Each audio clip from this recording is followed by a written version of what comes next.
আজকের তালিকার ১ নম্বরে আছে ২০১৫ সালে মুক্তি পাওয়া blockbuster mad max Fury road.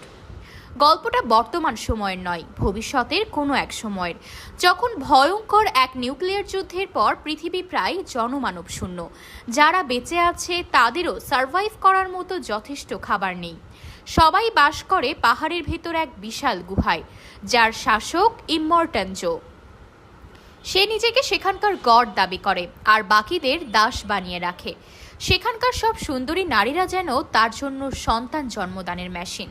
তার আছে নিজস্ব আর্মি, তাই তার বিরুদ্ধে চাওয়া মানেই যেন আত্মহত্যা। কিন্তু কথায় আছে না, যেখানে অন্যায় সেখানেই বিদ্রোহ। এই গল্পেও তার ব্যতিক্রম হয়নি। শুরু হয় এক ফোঁটা পানির জন্য লড়াই। শুধুই কি পানির জন্য, নাকি এর পেছনে আছে আরও বড় কিছু? বাকিটা জানতে হলে দেখে ফেলুন মুভিটা। কে জানে আমাদের ভবিষ্যতে হয়তো এমন কিছুই অপেক্ষা করছে।